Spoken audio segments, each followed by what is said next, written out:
presidente de la Coparmex de Aguascalientes, también por ser un gran anfitrión. Muchas gracias. El día de hoy me han pedido que platiquemos acerca de cómo se ve México, de cuáles son las perspectivas de nuestro país. Voy a dividir mi presentación en tres temas: alta inflación y caída del crecimiento económico.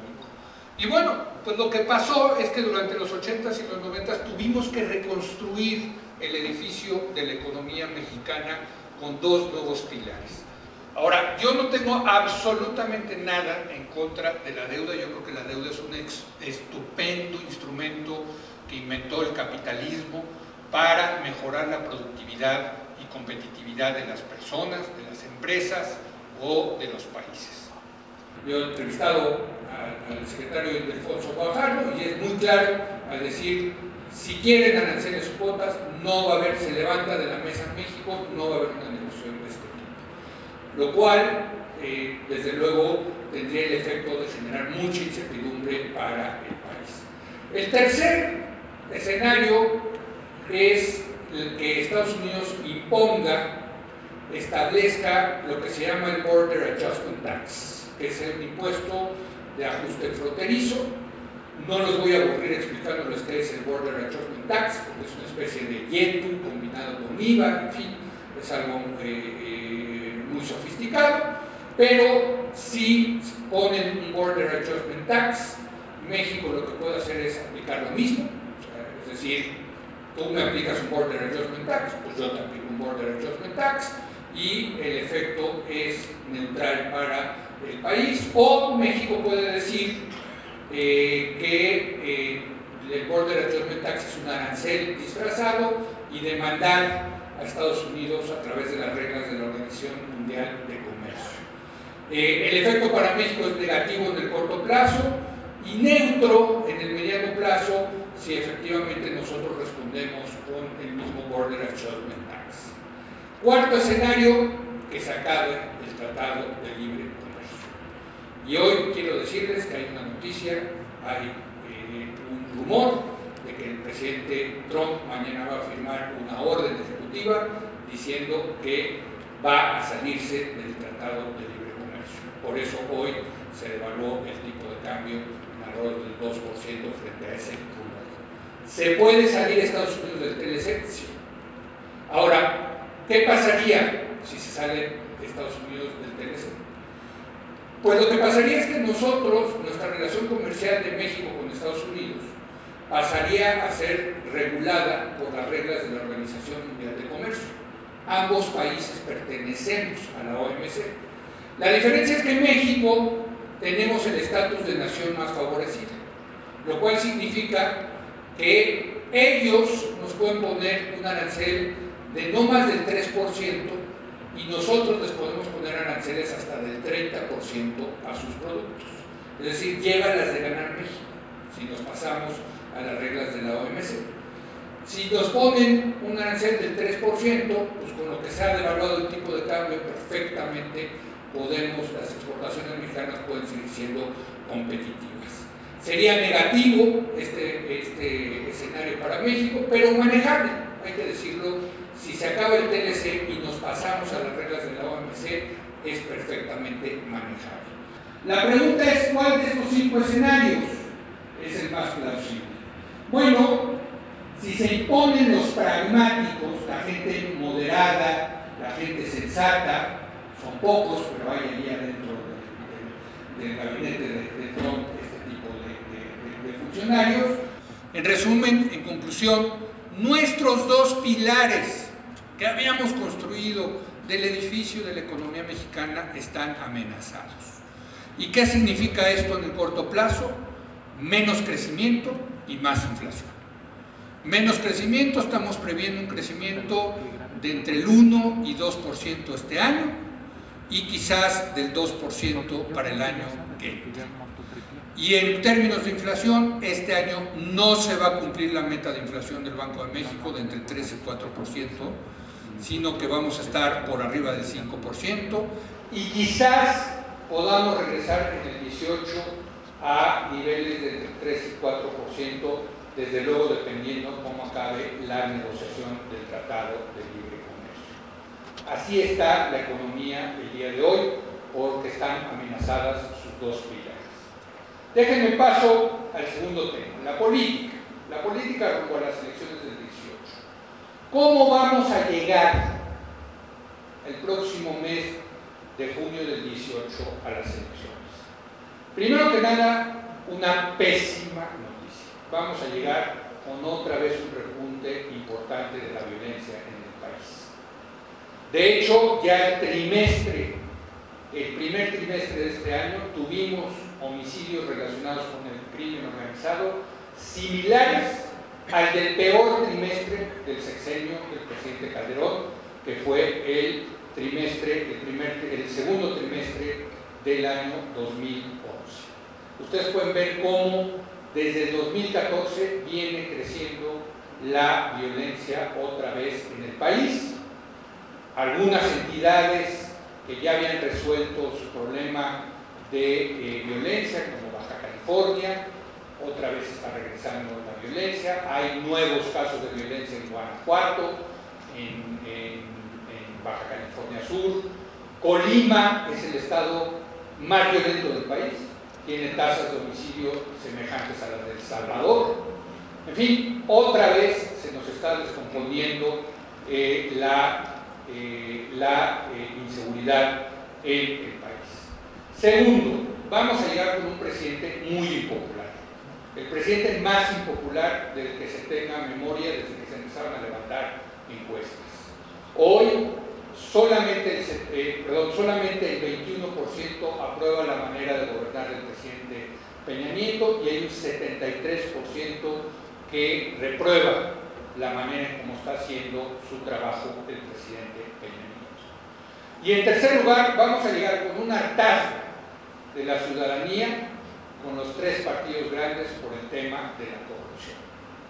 Por primera vez la corrupción es un tema que indigna a los mexicanos. Y qué bueno, ya era hora, ¿no? Ahora, ¿cómo se está reflejando eso? En una caída en las preferencias a favor de los tres partidos grandes. Fíjense, en la elección intermedia de diputados federales en el 97, la suma del PAN, PRI y del PRD fue el 91%. 6 años después cayó al 88%, 6 años después cayó al 77% y en las pasadas elecciones de 2015 de intermedias solamente el 61%. Entonces vamos a llegar con la economía, sus dos pilares amenazados, con un repunte de la violencia, con un presidente impopular y con una gran indignación de la gente por el tema de la corrupción que está afectando a los tres partidos grandes. ¿Qué podemos esperar en ese sentido? Y a mí, yo siempre me gusta comparar la elección presidencial como si fuera una carrera de coches. Para ganar una carrera de coches se necesita un buen coche y un buen piloto. La combinación de coche con el piloto es lo que hace ganar una carrera de coches, ¿sí? Por más que yo me suba al Mercedes, créanme que no voy a ganar una carrera, ¿no? Y por más que Lewis Hamilton se suba a mi coche, tampoco va a acabar a ganar la carrera. Y tengo un buen coche, no está tan jodido, pero en fin. O sea, es la combinación del Mercedes con Lewis Hamilton la que hace ganar las carreras. Bueno, lo mismo sucede en una elección presidencial. En una elección presidencial se necesita una buena maquinaria, un buen partido, buena organización, y se necesita un candidato que acelere a ese partido, que le dé más votos a esa maquinaria electoral. La pregunta es quién tiene el mejor coche y quién tiene el mejor piloto en este momento. Y está muy interesante porque en la última encuesta de marzo, esta es de Buendía y Laredo, que es de los encuestadores más serios del país, cuando se le pregunta a la gente, independientemente de quién sea el candidato, ¿usted por qué partido político votaría? Número 1, Morena, 24%. Número 2, el PAN, con 23%. Y número 3, ya lejano, el PRI con 13%. Ahora, lo interesante es la gráfica de la derecha. El PRI en agosto del 2015 era el Mercedes de esta competencia. Y ahorita, pues se le viene desvielando el coche, ¿no? Ya es como un Passat, digamos, ¿no? Todavía no bocho, pero un Passat, ¿no? Y quien trae los mejores coches ahorita, la mejor fortaleza como partido, es el PAN y Morena, ¿no? Ahora, en términos de pilotos, de candidatos, es muy interesante, esta es la encuesta de Consulta Mitowski. Lo que hacen los encuestadores es que ponen a competir a todos contra todos, los famosos careos, para ver cómo salen relativamente. En la encuesta que hizo Consulta Mitowski de septiembre del año pasado, hizo 9 careos, o 9 escenarios. En los 9 participó Andrés Manuel López Obrador. ¿Por qué? Pues porque es el que seguro va a aparecer en la boleta. No sé quién más va a aparecer en la boleta, pero seguro va a aparecer López Obrador. Entonces, en los 9 pusieron a López Obrador a competir. Bueno, en esos 9, en 6 escenarios López Obrador quedaba en primer lugar y en 3 escenarios quedaba en segundo lugar. ¿En cuáles quedaba en segundo lugar? Cuando se ponía a competir en contra de Margarita Zavala. Ahí sí Margarita Zavala le ganaba a López Obrador. Entonces, en septiembre del año pasado, el mejor piloto era, o la mejor pilota era Margarita Zavala y luego López Obrador. Eso en septiembre. Pero en febrero, en los 9 escenarios donde se pusieron a medir a López Obrador, en los 9 ganaba López Obrador. Y los 3 posibles candidatos panistas siempre quedaban en segundo lugar. Y los posibles candidatos del PRI siempre quedaban en tercer lugar. Entonces, hoy el piloto, el candidato que se ve más fuerte es Andrés Manuel López Obrador. Ahora, resulta muy interesante lo que le está pasando al PRI, porque el PRI, en todos los careos posibles, los candidatos del PRI sacan menos porcentaje que el PRI solo como partido. Es decir, al PRI le convendría el año que entre en la boleta sin candidato. ¿Sí? O para seguir con la analogía de los coches, tendría que ser como el coche de Google, ¿no? El coche este autoconducido que no lleva piloto. Y la pregunta es, ¿por qué le está yendo tan mal al PRI? Y la respuesta es muy sencilla. Si la gente está indignada con el tema de la corrupción, es cierto, pero también es cierto que perciben que todos los partidos son corruptos, pero perciben una diferencia importante entre los partidos. Cuando se le pregunta a la gente en su opinión qué tan honesto o corrupto es el PRI, el 83% de la gente dice que es corrupto, que es un partido corrupto. Compárenlo con un 56% que considera al PAN corrupto y un 51% a Morena. Es decir, el tema que más le pesa al PRI en este momento es el de la corrupción. Sin lugar a dudas es lo que le está costando mucho al partido del presidente Peña Nieto. Y la verdad, pues tampoco hay que ser genios para saber por qué. O sea, hemos visto tantas historias de corrupción, de abuso y de despecho. Déjenme darles, por ejemplo, enseñarles esta foto, ¿no? En el momento en que nos van a subir la gasolina, se reúne el presidente con los gobernadores en Huatulco, ¿no? Y aparece esta foto del avión presidencial y más de 20 aviones privados de los gobernadores. O sea, los gobernadores que viajan en sus aviones privados. Desde luego, cuando ve uno esto, pues sí dice, oye, es que no es correcto, hay mucho dispendio, esto no puede ocurrir. Esto es lo que está indignando a la gente, una clase política que vive en otro nivel de vida, ¿no? Bueno, ¿saben de dónde salió esta foto? ¿Quién mandó esta foto? Pues la mandó nada menos que López Obrador en su foto, en su cuenta de Twitter, diciendo el distintivo de la clase política es la deshonestidad y la ostentación. Vean aviones de Peña Nieto y gobernadores que se reunieron en Huatulco. Es decir, López Obrador está entendiendo muy bien el momento político y se está posicionando como el candidato diferente, como el candidato honesto, como el candidato antisistema.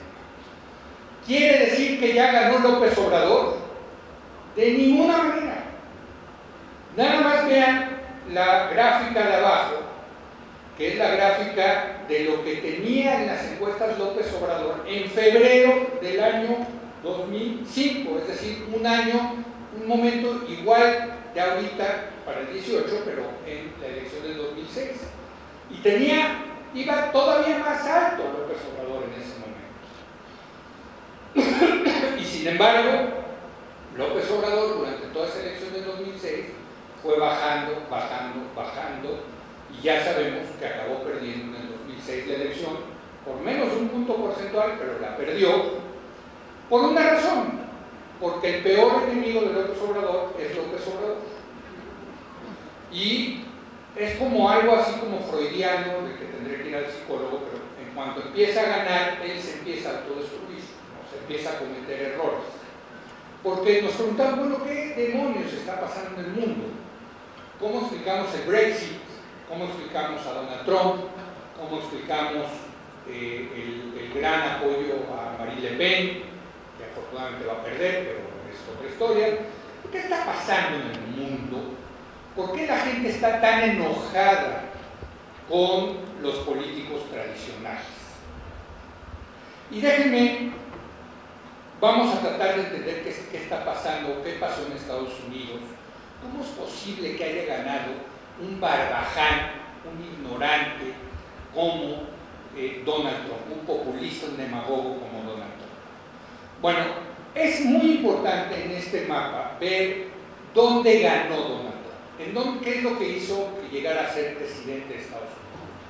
Y si uno ve la zona del Midwest, y en particular de lo que se llama el Rust Belt, es decir, el cinturón de óxido, que es los viejos estados industriales de Estados Unidos, Ohio, Michigan, Wisconsin, en fin, toda esa parte de Estados Unidos que estaba muy industrializada, es donde ganó más votos Donald Trump. ¿Por qué? Porque hay mucho enojo de la clase media y la clase trabajadora en esos estados, porque se han perdido muchos trabajos o han tenido que cambiar a trabajos que les dejan menos ingresos. Y la pregunta es ¿por qué? Miren, en esta gráfica ustedes pueden ver, porque se dice es que la industria de Estados Unidos se viene desapareciendo. No. Ustedes pueden ver cómo la industria de Estados Unidos cada vez produce más, pero con menos empleados. O sea, lo que sube es la producción, pero no suben los empleados, de hecho los empleados bajan. Y es muy interesante, porque en esta gráfica ustedes pueden ver la productividad del trabajo y la compensación del trabajo. Entonces ustedes pueden ver que hay dos grandes etapas. Una etapa desde la posguerra, después de la Segunda Guerra Mundial, hasta el año 1973, donde conforme sube la productividad, sube la compensación a los trabajadores. Ahí está claramente. Entonces, ¿qué pasaba? ¿Qué pasaba durante esta época? Bueno, lo que pasaba es que había un círculo virtuoso muy interesante. Gracias a la guerra hubo muchas innovaciones y se mejoraron los procesos productivos. Esto llevó a que se mejorara la productividad laboral, es decir, que se pudieran producir más productos por hora de trabajo, lo cual permitió que se le pagara más a los trabajadores, lo cual permitió que subiera el consumo, que hubiera más crecimiento económico y por lo tanto más dinero para seguir el proceso de innovaciones. Este es un círculo virtuoso de la gran época de industrialización de Estados Unidos después de la Segunda Guerra Mundial. Ahora veamos la otra parte.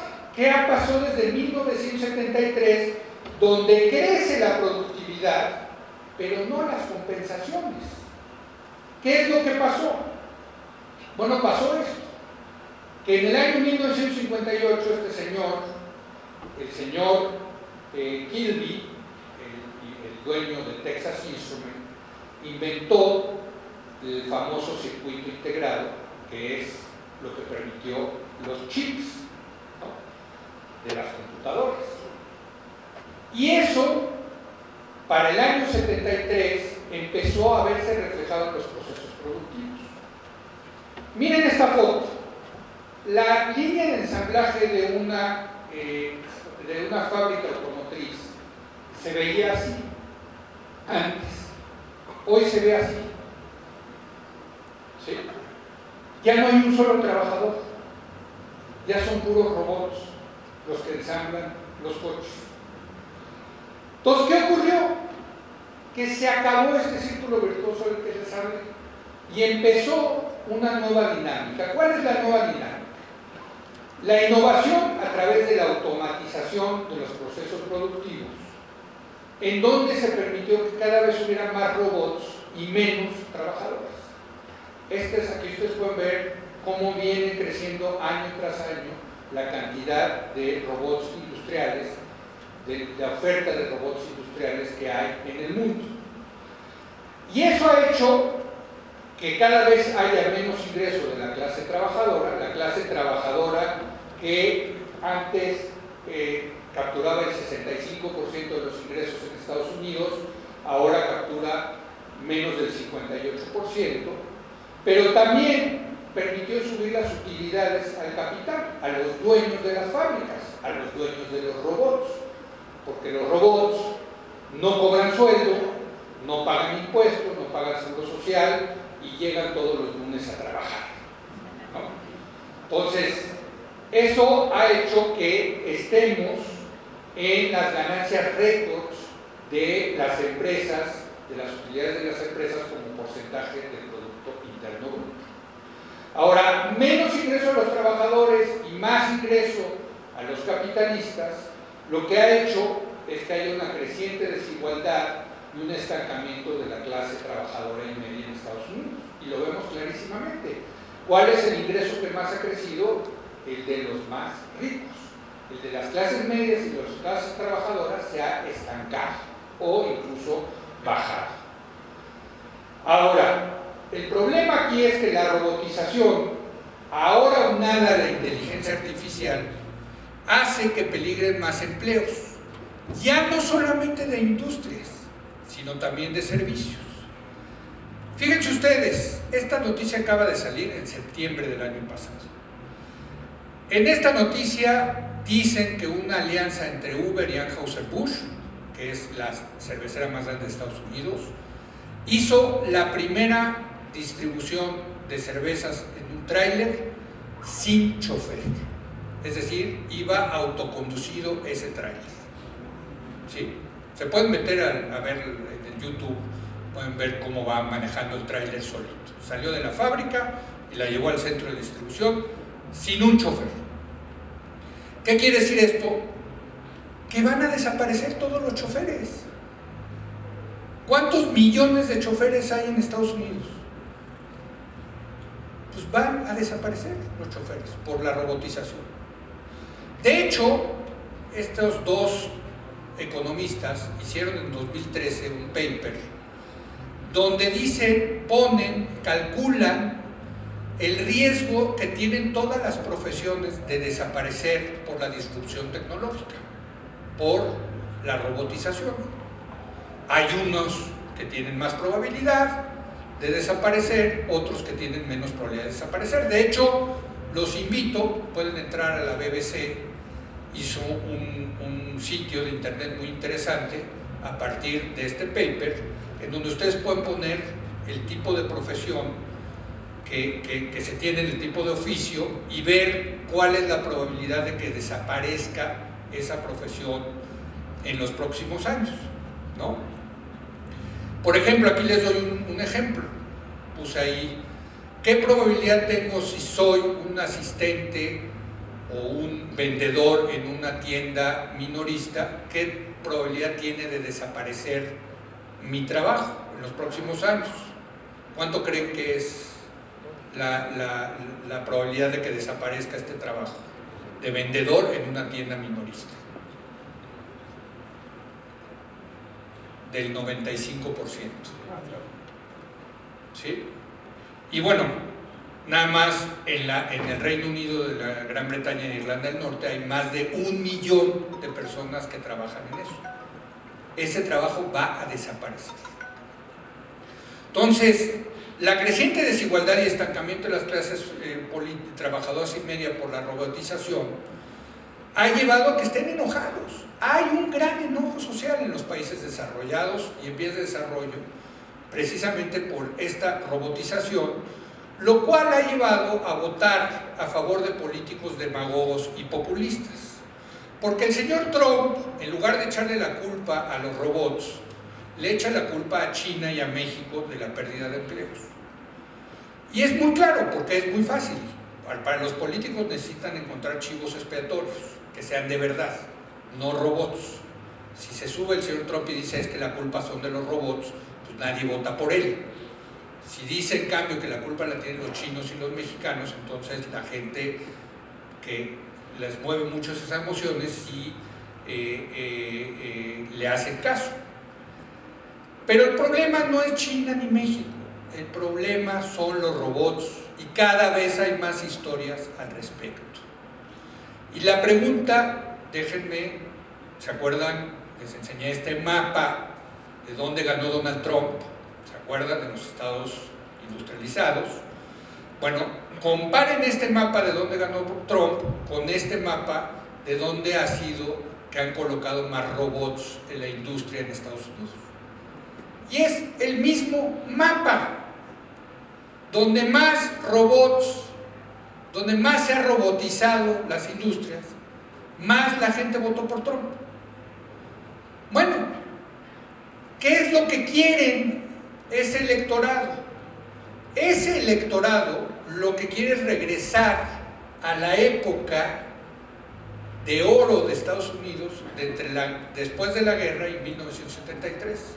Cuando dicen Make America Great Again, hagamos Estados Unidos otra vez algo grande, lo que quieren es regresar a esa época. Pues sí, qué padre, yo también, ¿no? Si fuera estadounidense, pero con la pena, nunca van a regresar ahí, porque ya no estamos ahí. Y eso nos lleva a algo muy interesante, que la gente le está haciendo caso a políticos que están hablando de regresar a un glorioso pasado, cuando lo que tenemos que hablar es del futuro, de soluciones al futuro, tomando en cuenta esta nueva realidad. ¿Cuáles son esas soluciones al futuro?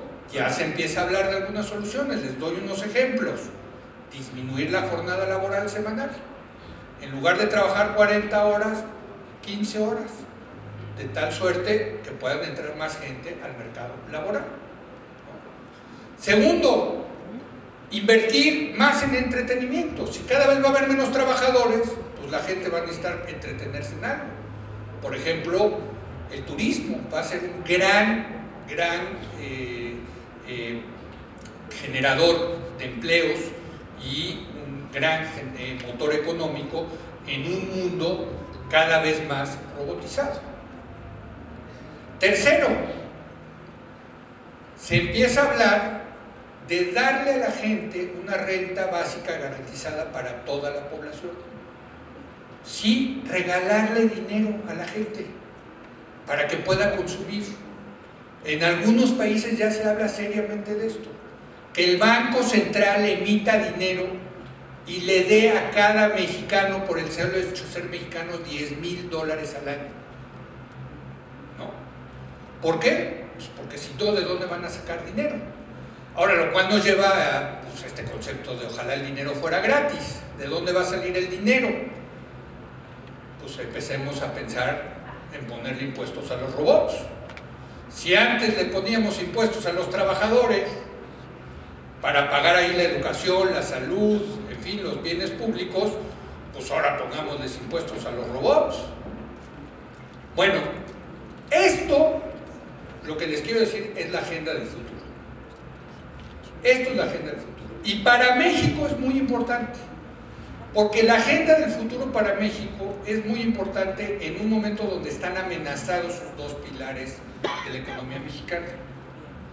Nosotros, uno de los pilares lo hemos basado en la competitividad, en tener costos laborales menor que Estados Unidos. Bueno, con la robotización eso va a valer gorro. O sea, muchas empresas se están volviendo a ir a Estados Unidos gracias a los robots, ¿sí?